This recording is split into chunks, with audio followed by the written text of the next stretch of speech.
महोदय दुष्यंत कुमार ने एक बात कही थी कि तुम्हारे पांव के नीचे कोई जमीन नहीं, कमाल यह है फिर भी तुम्हें यकीन नहीं।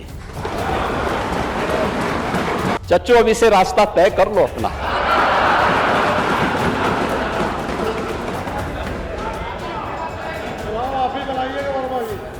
देखो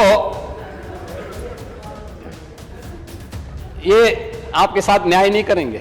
शिवपाल जी, आपने अगर ये इमला सत्ता में रहते हुए भतीजे को पढ़ाया होता ना, तो संभवतः कुछ अन्नदाता किसानों का हित हो गया होता। लेकिन भतीजा है कि सुनने को तैयार ही नहीं आपकी बात को। जब मैं मंच पे रहता था इनके साथ, तो एक गाना हमेशा गाते थे, चल सन्यासी मंदिर में। जो पहली लाइन तो इन्होंने गा दी, उस गाने की दूसरी लाइन गा दे मैं बैठ जा रहा हूं। मेरे अंगने में तुम्हारा क्या काम है? अध्यक्ष महोदय, क्योंकि ये शपथ लेने गए थे, तो नेता सदन ने ये गा करके सुनाया, मेरे अंगने में तुम्हारा क्या काम है। 2022 में ओपी राजभर मंच से चल सन्यासी मंदिर में गुनगुनाया करते थे और आज सदन में अखिलेश यादव से ही पूछ बैठे कि मेरे अंगने में तुम्हारा क्या काम है। ये लोकतंत्र की खूबसूरती है या दिल पर पत्थर रखते हुए मुस्कुराहट भरा तंज, ये तो पता नहीं। लेकिन आज यूपी विधानसभा का नजारा शेर व शायरी और गानों के रंग में भरा हुआ नजर आया। सीएम योगी ने चाचा शिवपाल के कंधे से अखिलेश पर निशाना साधा तो अखिलेश राजभर को लपेटते नजर आए। 24 में डबल इंजन की सरकार फिर से रिपीट करेगी। और मैं फिर इस बात को कहता हूं, मैं तो फिर से कह सकता हूं कि चच्चो अब इसे रास्ता तय कर लो अपना।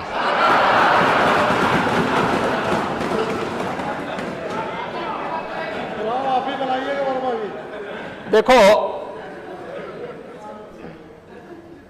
ये आपके साथ न्याय नहीं करेंगे।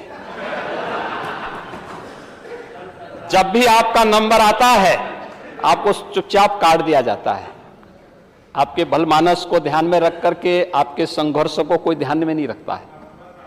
और कुछ तो आपको अपने मित्र से कुछ तो सीखना चाहिए। हमारे एक साथी थे, अब उन्होंने ऑर्बिट बदल ली है। अध्यक्ष महोदय, ये जितने लोग बैठे हैं, उन्होंने एक गाना सुना था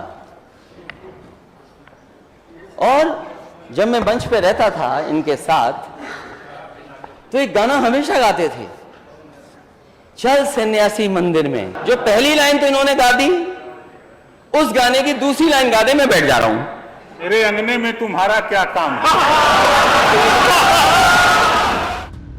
दरअसल अखिलेश यादव जब जातीय जनगणना की जरूरत बता रहे थे तो अपने पुराने सहयोगी राजभर को लपेट लिया और बोले, जब हमारे साथ थे तो मंच से गाना गाया करते थे।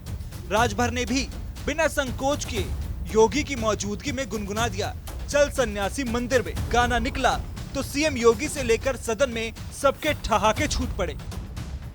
जब मैं मंच पे रहता था इनके साथ, तो एक गाना हमेशा गाते थे, चल सन्यासी मंदिर में। जो पहली लाइन तो इन्होंने गा दी, उस गाने की दूसरी लाइन गा दे मैं बैठ जा रहा हूं। मेरे अंगने में तुम्हारा क्या काम है? जब राजभर सपा के साथ थे तब ये गाना बनता भी था, लेकिन राजभर ने अगले ही पल मौके की नजाकत और अभी की सियासी पाले को देखते हुए अखिलेश से ही पूछ लिया कि मेरे अंगने में तुम्हारा क्या काम है। खैर अखिलेश ने भी इसे सीएम योगी से जोड़ते हुए राजभर की चुटकी ले ली कि जब शपथ लेने गए तो मुख्यमंत्री ने आपसे पूछ लिया, मेरे अंगने में तुम्हारा क्या काम है। अध्यक्ष महोदय, क्योंकि ये शपथ लेने गए थे, तो नेता सदन ने ये गा करके सुनाया, मेरे अंगने में तुम्हारा क्या काम है। सीएम योगी जब बोलना शुरू हुए तो दुष्यंत कुमार की शायरी तुम्हारे पांव के नीचे जमीन नहीं सुनाकर अखिलेश पर तीर चला दिया। समर्थ को नहीं दोष, गुसाई बाबा तुलसी की इस चौपाई के जरिए अखिलेश को धो दिया। बाबा यहीं नहीं रुके, चाचा भतीजे के बीच रार, कुर्सी को लेकर तकरार, शिवपाल के साथ अन्याय जैसी तोहमत लड़कर अखिलेश को चिकोटी काटते रहे। मुझे नेता विरोधी दल के वक्तव्य को देख करके यही लगा कि 2014, 2017, 2019 और 2022 का जो जनादेश है वो जनता ने वैसे ही नहीं दिया। और दुष्यंत कुमार ने इस पे एक बहुत अच्छी बात कही थी। महोदय दुष्यंत कुमार ने एक बात कही थी कि तुम्हारे पांव के नीचे कोई जमीन नहीं, कमाल यह है फिर भी तुम्हें यकीन नहीं।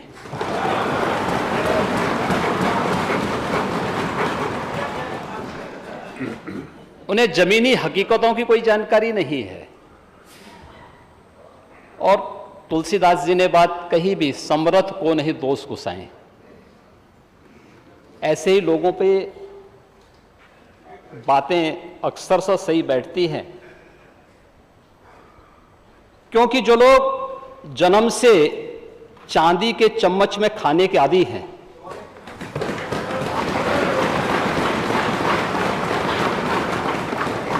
वे गरीब की समस्या को क्या समझेंगे। सदन के मौजूदा सत्र का आखिरी दिन था, सो सदन में तकरीबन सभी विधायक मौजूद थे।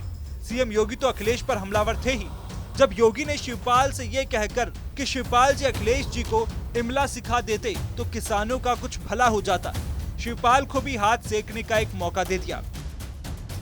शिवपाल जी, आपने अगर ये इमला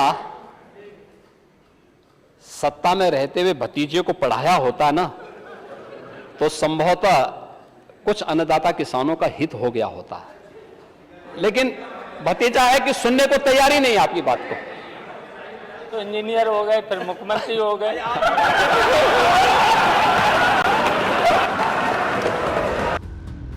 शिवपाल ने भी मौके का बखूबी इस्तेमाल करके मौके पर चौका मार दिया। शिवपाल तपाक से बोले, पहले अखिलेश इंजीनियर बन गए, फिर मुख्यमंत्री हो गए। बोले तो सिर्फ इतना ही, लेकिन इससे इतना जरूर पता चल गया कि अखिलेश उनकी सीख पर अमल करते नहीं हैं और इसकी टीस भी उनके अंदर है।